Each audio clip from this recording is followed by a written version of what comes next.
Grief is a terrain few people prepare for, and even fewer understand. In this powerful episode of Untethering Shame, I sit down with Cleo Childs to unpack the often misunderstood, deeply personal journey of grief. Cleo brings vulnerability, insight, and artistry to this conversation as she shares her experience of losing her mother to Alzheimer's at just 28 years old, a grief journey she later poured into her spoken word poetry album, Moving With. Together, we explore what it means to live with complicated grief, the shame that often rides alongside sorrow, and the radical permission we must give ourselves to feel everything: joy, anger, confusion, and peace all at once. Cleo reminds us that healing doesn't mean moving on, but moving with, and that creative expression can be a lifeline when language alone fails us. Whether you're grieving, supporting someone who is, or simply seeking to understand the many layers of human emotion, this episode offers honesty, depth, and hope. So find those spaces, get comfortable, get rid of all of those distractions, and let's dive in to this week's episode.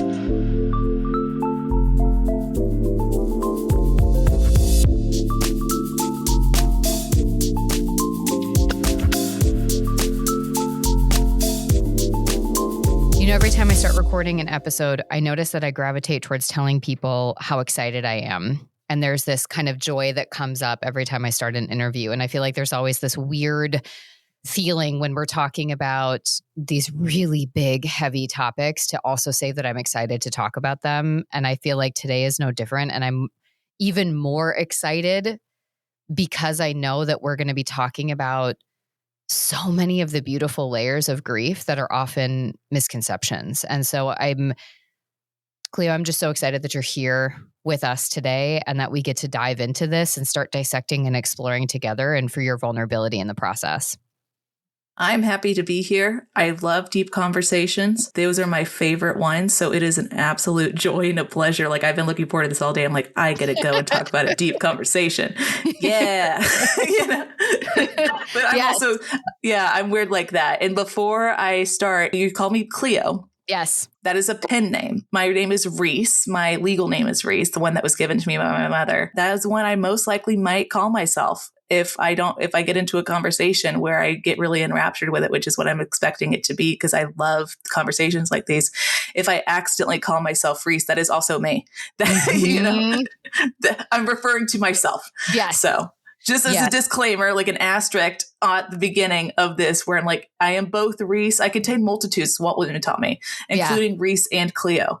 Yes. So, yes. And I love that. And I think that it's such an interesting piece because for so many people, the idea of a pen name has been something like a woman writing under a male sounding name to protect themselves, hundreds of years ago, or somebody wanting their identity completely protected, or like there's certain ideas and expectations around what a pen name is. And in this instance, it's that you have a name that you use when you're writing, and you also have your given name, and you go by both. And there's just a degree of separation and a degree of clarity when you're in and using both of those names. But as you said, sometimes there is a blending of the two, that you can be Reese and still write as Cleo, and you can be writing and being in sort of the both and world is what I like to think about. So I love that we get the chance to kind of also subtly break that misconception that I think many people have about what a pen name is and why someone would have it.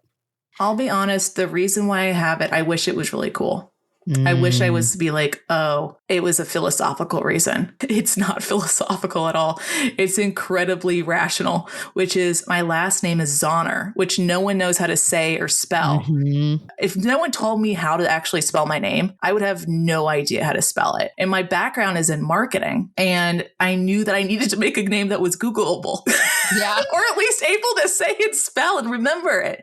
Yeah. When I was 15, I was like, my name's really hard. Phonetically, I couldn't even dissect Zahner. I wouldn't know what to do with that. Mm-hmm. And so when I was 15, I was like, I'm going to have a pen name. And I thought about it for a really long time. And I came up with Cleo Childs because it's family names, which is my name is a family name. My Reese Cleo is made of family names. And it's also really important to me because the Childs is my grandmother's, who's my editor's maiden name. And it's a name that died out in the family because we're predominantly girls. And so with Childs, not only do you know how to spell it, but it's actually reclaiming a family name that has really died. And it's also honoring my grandmother, who is my literary inspiration and who taught me everything I know about literature. She is just so special to me. It's, if I can go and pin anything on why I might be successful in the future, it's because of my grandmother. I think it's a cool thing because it's unique to you and there's depth. And I think that's the beauty of it. I think that's even more cool when we can make something personal. And so I love that. And I love that we're already getting to see some of the influences and the connection for you. And so I know we were talking about this offline. We could probably speak for hours on this topic and still both have the energy to keep going, because there is something so powerful and important about being willing to sit in and explore what grief is, how it affects us, just all the layers, the nuances, the complexities of it. And so I want to start with kind of this heavy hitting thought where I feel like there's a lot of opinions, a lot of bias. Do you think there is such a thing as a right way to grieve? I feel like that's very subjective. Mm-hmm. I feel like there's individual ways to grieve. Grief is incredibly individualistic and it's universal. It's I think because it's so individualistic, it is universal. There's commonalities and there's themes between the way that people grieve, but it is a unique story that is your way of grieving. Candidly, I wrote about this in a book that I'm going to be releasing pretty soon. I was given a diagnosis for my grief. I was given complicated grief, which I didn't even know existed. I think that doesn't take away from the fact that my grief is mine. It just means that my grief is a specific kind of grief. Mm-hmm. So I don't know, when you say, is there a right way? I say that there is a way, and that is unique to each individual person. Well, and I think about, for a lot of us, when things are ambiguous and emotional, and particularly when they are overwhelmingly emotional, like grief often is. And I think because we know there's these layers, there's anticipatory grief, there's the grief after a loss. We know that loss isn't simply just death, but loss can be a variety of different things as it relates to the dying of somebody we love, but also to other parts of our life and the loss that comes there too. And so I think because there's so many components to it, often people want it to be, give me steps, give me a process so I can feel good when I'm done with those steps. And I feel like that's really where a lot of that urge towards there must be a right way, because then if there's a right way, you can give me a checklist, versus what you're saying is, in fact, there is a right way, but that right way is what's right for you. And that means there isn't a checklist. It's a lot more intuitive. It's a lot more needing to feel your feelings and let them be a guide, which for most people, they're like, fuck that. I'm out. I don't like this. I don't want to explore this. I just want to know, if I go to these groups, if I do these things, am I going to feel better? If I move through the 5 stages of grief, like how long should that take? And in 6 months, am I going to feel okay and at peace and I can move on? And that, I think, concept of a checklist and a doneness seems to be in opposition to what you're describing, which is the nuance and the exploration. And it sounds like also potentially no real timeline that we can give people. I mean, you're talking to someone that was the master of a checklist. So I have ADHD. Growing up, my mom she had ADHD. It's genetic in our family. So when I started to show the signs, she's like, okay, we're going to get you an ADHD support person. There's a technical term, but I digress. And she taught me about the power of checklist. And I used my intellect when mom died as a defense mechanism. And I went to the checklist, and the day after mom died, I went on Amazon and I bought every single grief book that existed with the intention to do every journal prompt from all the journals. The intention, I researched anthropological, what is going on biologically in my body? What is the anthropological reason why I am grieving? What does it mean sociological to grieve? I use my intellect as a defense mechanism, is what I realize now. I didn't realize it at the time. I just thought I was going to be grieving. And the way that I was going to grieve is by being told what grieving is. It didn't help. And I hated the fact that I was grieving, and it hurt so bad, even though I did all the things that I thought would make it stop hurting, which is to grieve in a way to understand grief, right? I thought if I could intellectualize grief, I could understand it, I could conquer it, I could move on. And then I tried a very different tactic, which is I surrendered into grief and I felt it. Through feeling and surrendering, it is the only way that I moved with grief. I think that's the other thing too, is I realized the book is called Moving With. The reason why it's called Moving With is because I realize for me, I don't move on from grief. I move with it. The reason I say that is my husband and I, we're talking about starting a family. And I know that it's going to hurt me and pain me when I'm there, maybe with a child, and I can't call my mom. Mm-hmm. That doesn't mean that I moved on from grief. My mom died about 3-4 years ago at this point. This would be 6 years in the future, and it's still going to hurt me. 6 years after she died, I will forever grieve my mother because she is not here with me. And I've moved with my grief so that I have her again, in a way, in a sense, not physically, but emotionally. But I will never move on from the death of my mother. I will just learn how to move with it. Well, and I feel like for so many people, when they hear that, there's a painful reality in that. And I can see, even in your face as you talk, how it changes to an emotional awareness. Like there's a difference in how you communicate about this process versus that intellectualization that you were trying. And I feel like so many of us do that because since we were kids, a lot of us were taught to disconnect from our emotions. Your emotions get in the way. They're an inconvenience. You know, if you have a problem, get your shit together, kind of whatever household you grew up in. Many people didn't ever really learn how to process the more routine emotions, we'll say, anger, sadness, those types of emotions. Then you add in the complexity of something like grief, which encompasses not only anger, sadness, depression, but joy and anticipation and relief for many people in some ways, and all these pieces. And it's like, I don't know what to do with that. And so I'm curious for you, because you have kind of two components to this. You had the anticipatory loss of your mom because you knew your mom was dying. And there's grief that's going along there. And then you had the grief after she died. And so when did the checklists come into play? And what was the moment you realized you had to give them up? The checklist came to play when mom died suddenly. I had two kinds of grief, not only anticipatory grief. My mother died suddenly. She was supposed to have 2 more years of life expectancy. And then she died in her sleep on Halloween of 2021. I didn't know what to do. I expected, anticipatory grief is very interesting because you know that it's happening. And then the rug got pulled out from underneath me. I got told I was going to have 2 more years and she's gone. And I tried to grab anything because I was free falling. In anticipatory grief, I wasn't free falling. I was steadily declining. Yeah. It was like I was going down a hill that I knew was happening, but at least I was aware. When something happens suddenly, it's free falling is what it felt to me. Yeah. When I think about it, like if you fall off a cliff, you try to go and hang on to like tree roots or something like that to ground you so you don't just go off the edge. I couldn't find any tree roots. I just went off the edge. My tree roots, if I tried to find them, the first thing that came to mind was intellectualizing it. If I can understand it, I can conquer it. I can not be free falling anymore. And it didn't work. I was free falling. The only thing that stopped me free falling was feeling grief. What I mean is feeling the bad emotions. I think emotions have connotations to them. We are taught that anger is bad and sad is bad and bitterness is bad. These are all emotions that are mainly, or at least I experience primarily in grief. I'm a happy person, I would think. And I enjoy being a happy person. I was in free fall and I was distraught. I was in despair. I didn't know what to do. I was rageful. And I allowed myself to feel those for the very first time because I was told societally that I could not feel these things. It was also not feminine to feel these things. You were not, as a lady, as a girl, allowed to be rageful or mad. And I was rageful and I was mad.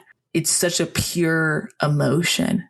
And I was told that it was wrong to feel these growing up. And it's all I felt after mom died.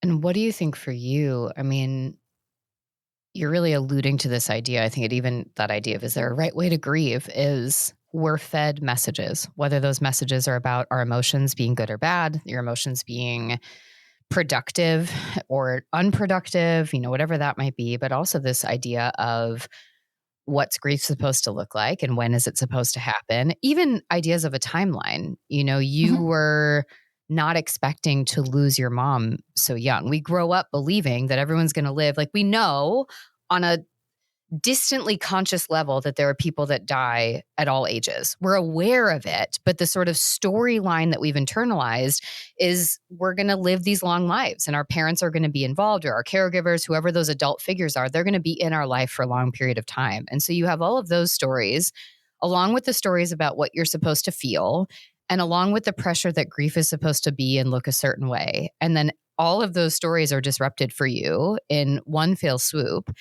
And you're processing, you're intellectualizing, and you were in college at this point. Is that right? When she got diagnosed, I was 21. 21. Okay. When she died, I was 28. Okay. So you're also, an emerging adult, I feel like, in your early 20s. I don't know how you feel, but even at 37, I still feel like I am an emerging adult right now. And so thinking about someone at 21, conceptualizing this idea that their mom is sick and is dying. And what is this going to look like? And again, all these things and this, I've just got to keep moving forward. I've got to do this. At some point when you describe, you let yourself feel them. To me, that feels like one of the biggest vulnerability doors to open. Did you trust that door opening, that you were going to be okay? Or did you just get to a point where nothing else was working? So you're like, I have to try that. What was the push for you there that got you to that place? I didn't care about anything anymore. I didn't care about the consequences of feeling. And what in your mind were the consequences? Shame. Like, what would it mean if I felt these things, if I wasn't okay, if I couldn't move past this, or if I couldn't be fine? What would it mean about who I am as a person if I was angry? What would that do to my self-image? I didn't care anymore. Yeah. Everything fell away. My life condensed on itself when Mom died. When I say that, it means I had no energy. If it did not fill my cup up, it was not, I couldn't do it. Yeah. So, and that also came a freeing emotion. It was very freeing, strangely, because I didn't care anymore. For the first time in my life, I'm a person that cared so much about what people thought about me. I was told, that was the big message that I had. Mom, everyone has faults. Mom was very big into image. You look a certain way, you do a certain thing. How would this be? And, how will this be interpreted and all this stuff? When Mom died and I was grieving, I didn't care. For the first time in my life, it did not matter to me what anyone else thought. And so I think I freed myself to do the thing that was the unthinkable thing that I had not done my entire life, which is just to feel something rawly without having to understand why it happened, conceptualize it, or apologize for it. Like, I felt like I always had to apologize for everything my entire life. I was taught that, my existence was an apology, basically, or, there's all of these things that you have to go and you say that, like, oh, I apologize all the time. I take up space. I can't take up space. All of this stuff. When Mom died, I did not give a rat's ass about one thing except my mother had died. That was the only thing I thought about. I woke up, Mom's dead. I went to everything. Like, who gives a fuck about a job? My mom has died. I have to go do this shit day after day. My mom has died. My world is crumbling. I was imploding. So why do I give a rat's ass if someone is upset that I'm angry? And I felt anger, and I felt rage, and I felt disdain, and I felt fucking joy. And that was surprising to me. I was joyful. I think that in my life, I became okay with living in the bell curve of emotions. I felt happy and I felt sad. I did not feel rageful and I did not feel joy. And I felt the extremes in grief. For the first time in my life, I felt extremes, which was incredibly surprising to me. In particular, thinking about, you alluded to the shame. And so I think there's layer one that you're describing, the shame of living your entire life believing how other people view you and see you needs to be cultivated or curated in some way. And that if you don't meet these expectations, there's an apology.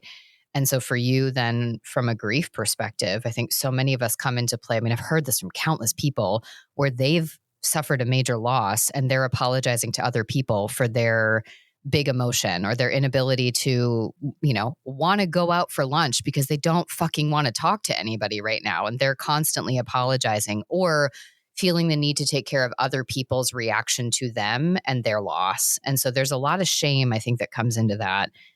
Now you're bringing in another piece, which is the moment you were able to let that go, you started to feel the relief because you took the step you needed to heal.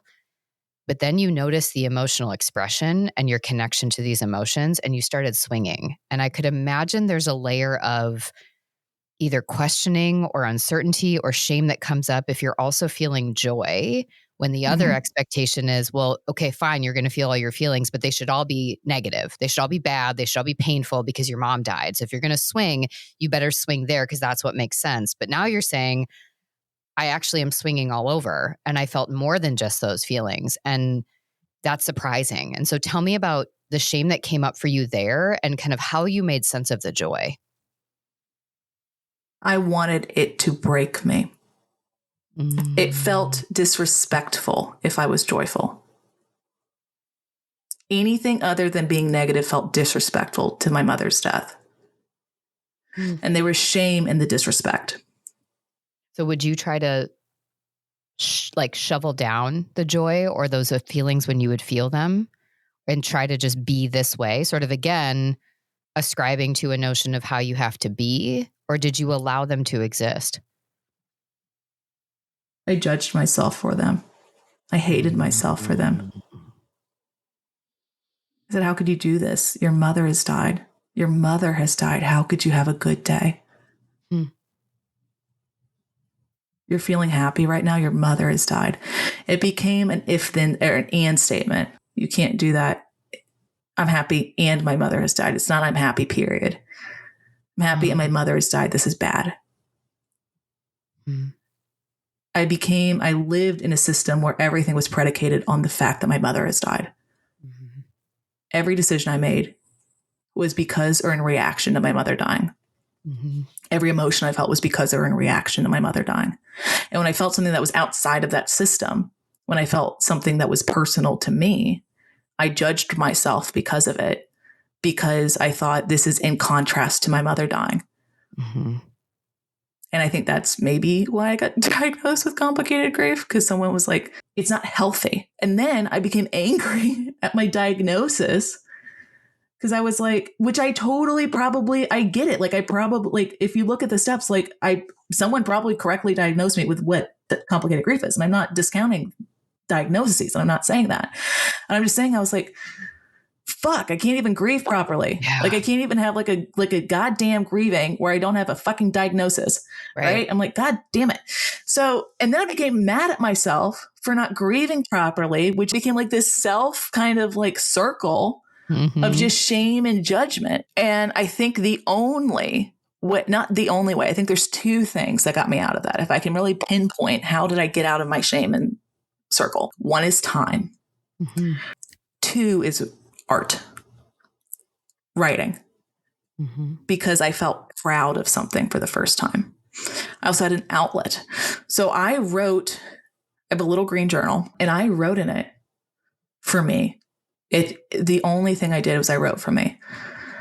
The goal was to write honestly. I had no other ulterior motive. No one was supposed to see this. I never read it to my husband. The only time I would ever read it is someone would say, how are you feeling today? And I decided to do something radical, which is tell them the goddamn fucking truth. So I read him a poem. I think I remember one of them. I was in the Costco and I wrote, it's like I wrote something and I was like, have another cookie, eat another piece of pie. Your mother has died. And I read it to a friend of mine. They're like, how are you doing? And I'm like, I went to the Costco today and I wrote this poem. And they're like, okay. And then I felt guilty about that. And so I wrote a poem about this idea is I felt guilty. Like I was handing them emotional balls of lead. Yeah. And they would walk heavier while I walked lighter.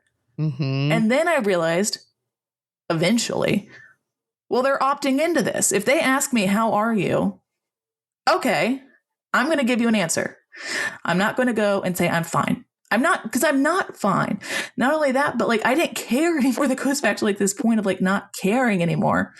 Yeah. I was like, okay, I'm not fine. You asked me how I'm doing. Here's a fucking poem telling you how not fine I am. Yeah. I mean, what you just said, I think I have a friend right now who is going through something. And she said to me, I said, what stopped you from telling me this sooner? You've been dealing with this for months and months, and I see you 4 or 5 times a week, and you haven't told me any of this. And mostly it was not a shaming of not telling me, but I want to understand, was it I needed to keep this to me? I needed to have a place where someone didn't know what was going on.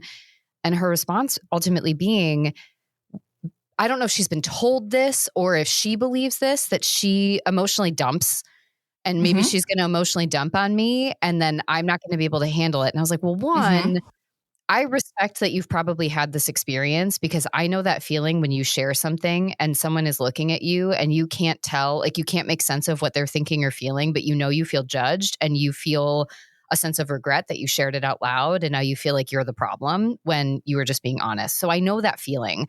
Two, like this is literally what I do for a profession is hear people's heavy shit and I still have to go about my day. So like if anyone in your life you would say this to, I actually like feel like I would be someone that could handle it because I can also have to have a trauma conversation and then like get up and go play with my 5-year-old 20 minutes later when I'm done with the session. So I want to understand and we're kind of diving in deeper. And I think what you just said just hit the nail on the head for not only in grief, but in people's emotional pain and why they keep it to themselves is that idea of I shouldn't ever make someone's life harder for me to make my life easier. And the reality being, you didn't make their life harder. You shared how honest you were feeling. The reality is that friend already knew your mom had died. They knew that that was a part of it. You just shared that you were having a painful experience that day. It didn't mean that they were now given the responsibility to fix it, to do anything with it. They just had to hold it for a second with you. And they could also be honest if they can't. But we put so much responsibility on ourselves that we're not allowed to share anything because what's the effect it could have on other people? And if we go back to those shame stories, there's an image and we have to perform a certain way. And you can never take more than you give to other people. And so for you, I'm seeing the thread that there was a degree of apathy that had to show up for you to not give a shit, to then be able to give a shit about yourself. And that had to happen. And that sort of puts you in opposition to it. But then you're also still feeling this connection and shame to other people of, I don't want to do this, but I also can't afford not to. And that tension, gosh, is that hard. And so I know one of the things you talked about and a big reason why you started sharing your story is the loneliness factor of the grief. And it sounds like these internal stories, this internal dialogue of like, fuck, I'm not even doing this right. And what about this? There's a certain degree of willingness to be rejected, judged, misunderstood that you have to accept to be willing to share what's going on with you. And then on the opposite side, there's the opportunity for connection and support and love in a way that feels different. How did you get to a place where you decided, now I'm not just writing for me, but I'm going to write and share this out loud with more people than just the friend that asks, but I'm going to put this out there in the world. And I want to feel connection, or at least allow the possibility for connection, not just for me, but for the other people who are silently suffering like I am, feeling like they're doing it wrong, or the world sucks, or they don't know how to figure out which end is up anymore. My mother was a helper. When the opportunity came to help, I said yes. That's what she taught me. Because I didn't know. There was a question that I had, which no one could tell me, which is the sole reason that I've done it and I've put myself out there. So, and it's hard. I could not understand how someone could get to a place of moving with their life emotionally. How can you move? How could you continue to live? When mom had just died, I wanted that answer so badly. How are you doing this?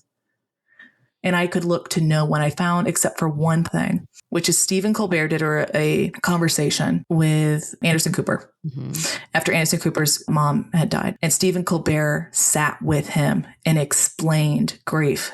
And I didn't understand it, but I knew that this person had moved with, this person had moved with, they had gone through something horrible, something like I've gone through, and they're able to smile. How? How are they able to smile? I didn't understand. And I do understand. And now that I understand and I've written, I want to put it out there where I can do my best to explain to someone emotionally how you can get to the place where I'm at, potentially, or at least how I got here, where I'm able to have peace and acceptance about my mother's death. Because that seems like such a far away, fucking insane concept that I could not understand it. I could not comprehend it. And I wanted someone to tell me, how did you get here? I don't understand. And I can't answer the question of if you understand or not, because it's up for you to interpret how I got here. But I can say, this is my journey. Emotionally, this is my journey. And I have peace and acceptance. And I can only say how I got there, but I have it. And I can do my darndest, my very best, and try with all sincerity to explain to you emotionally how I got to this place. And that means to share. Yeah. And there's two things you're doing in that. And so one, I go back to what you talked about with surrender, when you made the decision to surrender to your emotions. And I think that a lot of people really struggle with this idea of connecting back to their body instead of staying in their head. And so for you, it was a lot of, I can't logic my way out of this. This is here. I've tried it. I've gone through the checklist. I did all the books. I did all the prompts. It's still here. I still feel these feelings. And I think that's one of the really tricky parts, is recognizing that in grief, there is no timeline. There is no right way. There is a moving through your emotions. And for some people, it's the 5 stages like they're described. And maybe they go in that order. Maybe they pop around. For the majority of people, I think it's significantly more complex. And I think that surrender to the idea that it's something in your life, not something to be fixed, changes our relationship with it. I think your key thing that you talked about is you got to a place of understanding 2 parts. One, you can't boil down your entire identity in life to your mom dying. It happens for a period of time. But if your mom dying is the central web point of everything in your life, you won't be able to move forward. You won't be able to move on. So there's a certain degree of integration of this really painful loss that has to happen, but it has to be integrated with the rest of self. And so it doesn't mean now, well, my mom died, so I should never have kids. My mom died, so I should never experience joy again. My mom died, kind of going back to that and piece that you had. It's being able to say, my mom died, period. My mom died and it's painful, period. Whatever that might be. And I am allowed to live the other parts of my life. And then I think the second part that's coming up for me in that is that you then describing the realization of your mom's death comes along with you in those things. And some days you can experience a fuck ton of joy. And you might even be able to feel connected to your mom and the joy that she might have felt in being with you or sharing in that. And then there are some days, and I know we talked about this even before we recorded, where you had friends moving through life stages, whether that was getting married or doing other things, where you would feel a disconnection and an anger because your mom couldn't be there for things for you in your life. Like we think about a child or we think about these other things. And so there are times where the role that the grief plays is bigger and there are times that it is smaller, but it's always there. And that acceptance, that radical acceptance that we can't control that. It's a part of our story. It's never going away. I think sometimes can free us up to then allow for other things to take space because it's not competing. Your grief doesn't have to compete with all the other parts. Your grief still has a seat at the table and it gets to be there. But you also are allowing yourself to pull up other chairs at the table for other experiences, emotions, and a full and whole self that includes mom and the loss of mom, but also includes you past, present, and future.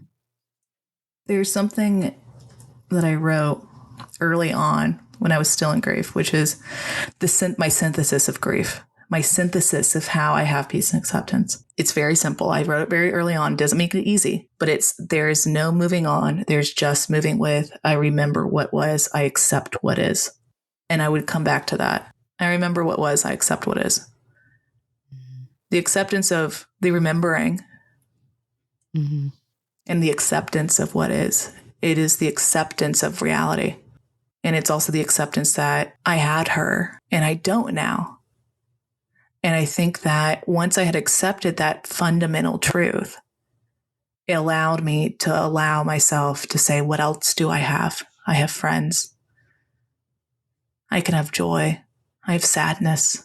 I have camaraderie with other people that know grief. But it kept coming back to, and I wrote that very early on. It didn't mean I believed it, but as I kind of go through time more, I believe it more. And how interesting that yourself early in your grief process gave you something that you would need down the road too, that maybe you weren't ready for at the time you wrote it, but it gave you that for when you were ready to be able to kind of hold space for it. And I think it is like when you said it, I could feel myself going, oh, that hurts. And yet I also feel peace in what you're saying. And I think it is that. It is right after my grandma died, my grandma was essentially my mom. I lived with her. She raised me from the time I was 12 on. And when she died, I remember we had had a big falling out. We had a reconnection right after my daughter was born. And it was COVID and life was different. So she never met my daughter in person. And I was very angry because she died like 3 weeks before we were coming to Wisconsin, where they would get to meet for the first time. They'd had a relationship over FaceTime, but obviously that looks different and all of those pieces. And I think about how soon after that, as I was kind of making my way through, and we didn't even talk about, right way to grieve as it relates to funerals and family expectations and all that kind of stuff. But I didn't go to any of those things. It didn't feel additive or supportive to me. And I had this conversation with my therapist around how I just feel like life is just navigating time in between the next loss and transition. Like I was just angry and I felt like life is just shitty things that happen. And you're like biding time in between the next shitty thing that happens.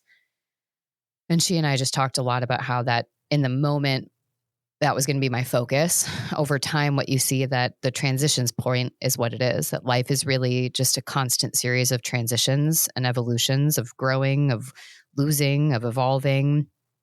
And that the most important thing we can do is to continue to show up for ourselves and to control what we can control. And that's really where a lot of my work in radical acceptance for clients kind of came from. I was always doing it a little bit, but realizing how important that skill of understanding what's in our control and what isn't, and being able to make peace with the things that aren't in our control and how important that is. And I feel like you summed that up in, I don't know when you wrote it, if it was 2 or 4 lines. In my mind, it's 4 short lines that would fit perfectly on a sticker right on my computer to remind me of that, because I think that is such a true statement. And I think that's something I'd love it if you'd be willing to say it one more time and say it really slow for our listeners to hear it, because I think even if they haven't experienced grief, maybe in a direct way that they're connecting to right now, the idea of loss is something that we've all lived with in some way, shape, or form. And I think what you said is just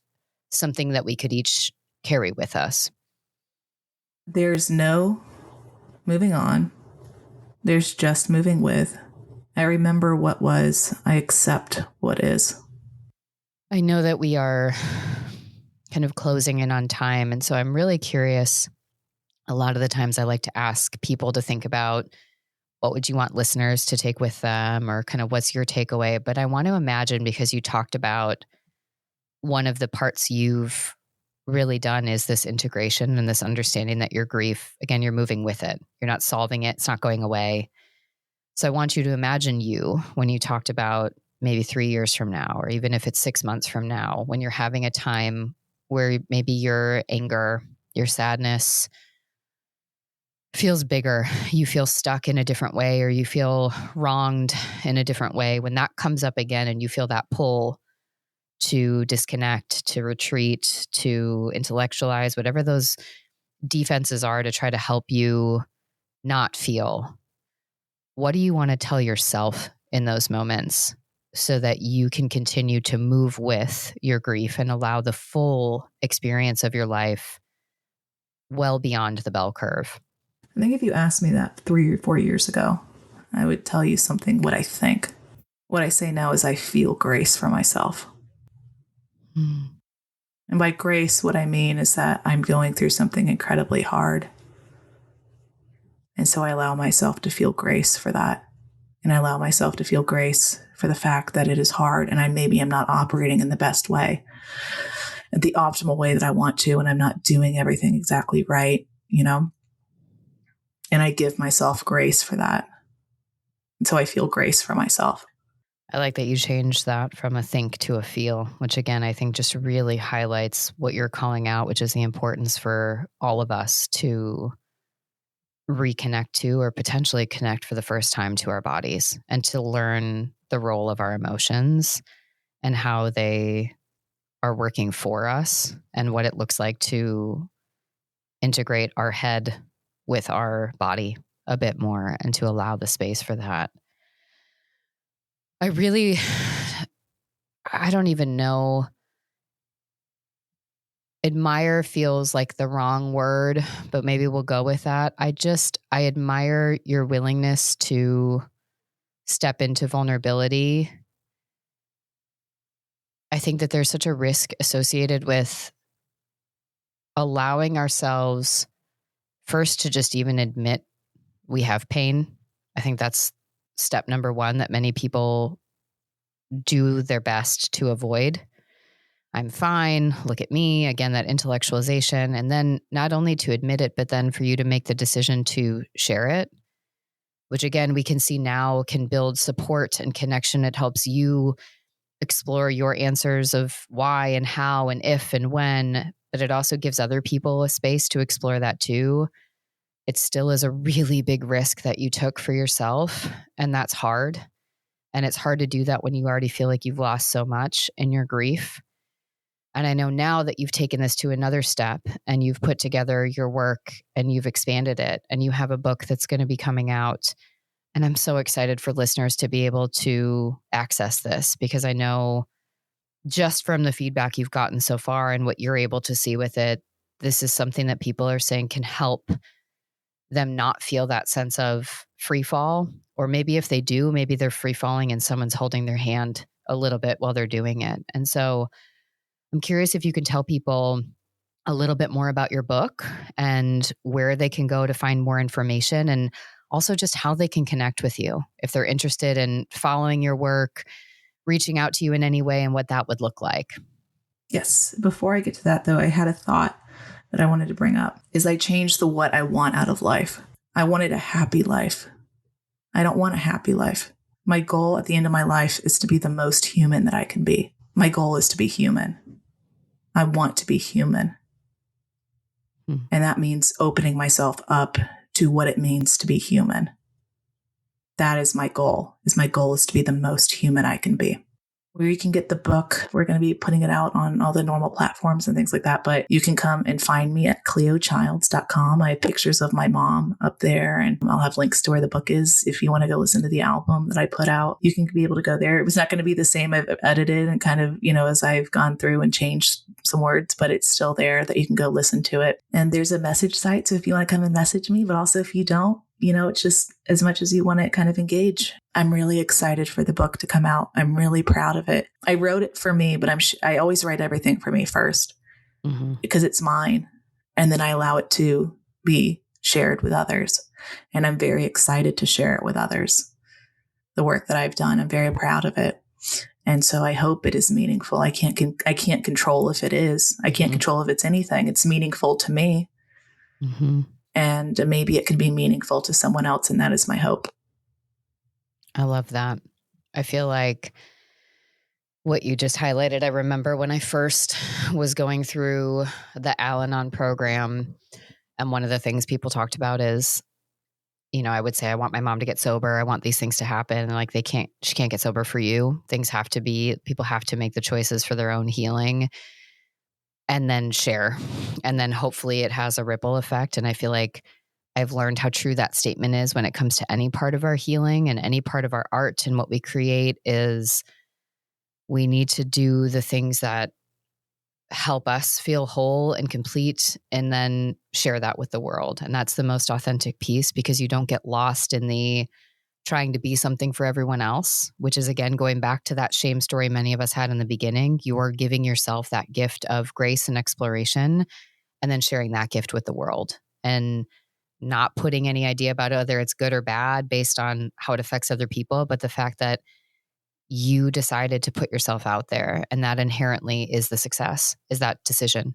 And not just putting yourself out there publicly, but putting yourself out there with yourself, to be willing to write, to be willing to sit, to be willing to explore. And so I'm so grateful for the time that you shared with us, and all of these little, I think about them like seeds that you're planting, that there are people that maybe now they aren't connecting with them, or maybe they feel good, but they aren't as needed yet, but they're going to be there for them. And then there are some people that I think, especially as we've gone through different layers of grief in our life, and maybe we felt stuck, or we're in that space of, why am I not over this yet? And why don't I feel better? I think some of the things that you've really gifted us with are these messages of permission giving to ourselves, and this grace component of allowing ourselves to be where we are and not expecting us to be someplace different, and finding all of the nuance in exactly where we're at, and accepting that this is where we're at.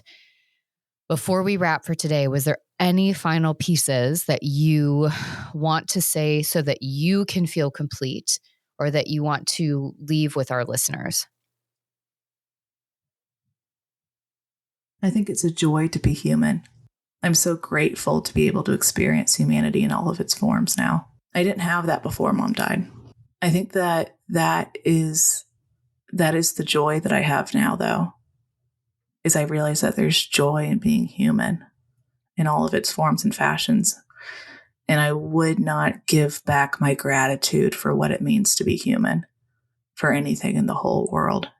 And I would never ask for the knowledge and the price that it cost me. Mm-hmm.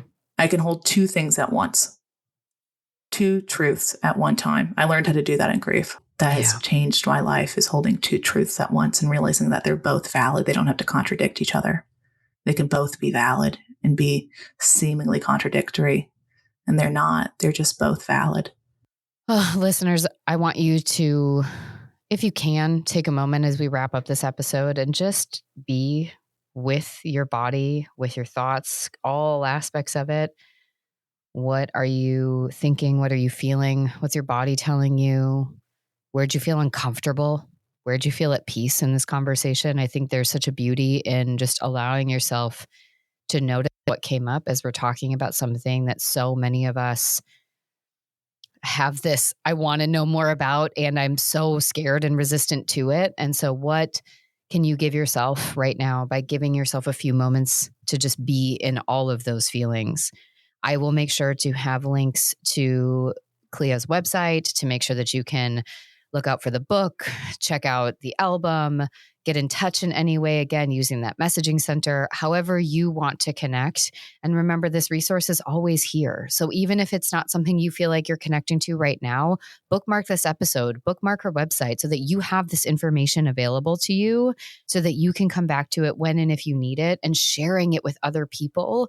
Because I think for so many of us, it isn't just our own grief, but it's knowing how to be the kind of support someone else might need. And I think sometimes listening to these stories, listening to what someone else can share, can give us so much insight into how we can show up for other people as well. So as always, remember, you'll come back to this episode as many times as you want and you need. Share this episode with anyone else you think could hear it. And if you want to stay in the know whenever new episodes are published, make sure you click that subscribe button. And of course, tell us in the comments what that biggest aha or that biggest kind of tick was for you. I know for me, I'm really going to be thinking a lot about this idea of humanity and this notion of just being with what is, and sort of revisiting that component of radical acceptance. And as always, we'll see you back here next Sunday.